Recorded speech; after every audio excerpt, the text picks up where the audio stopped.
Amamata a tous les ingrédients nécessaires pour préparer son délicieux timbani. De la farine de haricots, de la potasse, du sel, de l'huile, du piment en poudre et de l'oignon. Le timbani, c'est le repas des nordistes. Pour la potasse, il y a certaines qui utilisent la potasse blanche. Mais souvent, si moi je veux préparer mon timbani, j'utilise la potasse rouge. Pour commencer, c'est un savant mélange qui aboutit à une pâte lisse. Et puis la potasse, ingrédient incontournable, secret bien gardé. La texture du délice en dépend. La potasse fait que le timbani est léger. Le timbani sans la potasse, ça va être comme du caillou, ça va être trop dur. Pour le sel, Amamata sait qu'il faut avoir la main légère. Une fois la pâte prête, la bonne cuisinière fait des boules.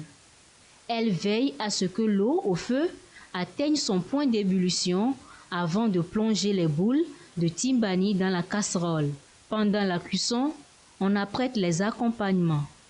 On découpe de l'oignon, on met de l'huile à frire. La belle combinaison crée une délicieuse ambiance dans la cuisine. Et quand le timbani est finalement cuit, la dégustation s'impose. Le timbani est servi selon les préférences de chaque membre de la famille. Impossible de résister à ce plaisir gustatif. Sur les visages se lisent les traits de papilles qui se régalent. Je trouve qu'elle a bien réussi son timbani.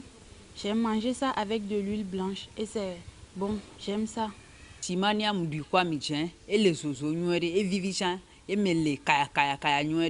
Communément appelé tindine dans le nord du Togo, timbani a encore d'autres appellations comme timani, chumbani. Ce mets peut être mangé à n'importe quel moment de la journée. Si vous cédez aussi à la tentation, bon appétit chez vous.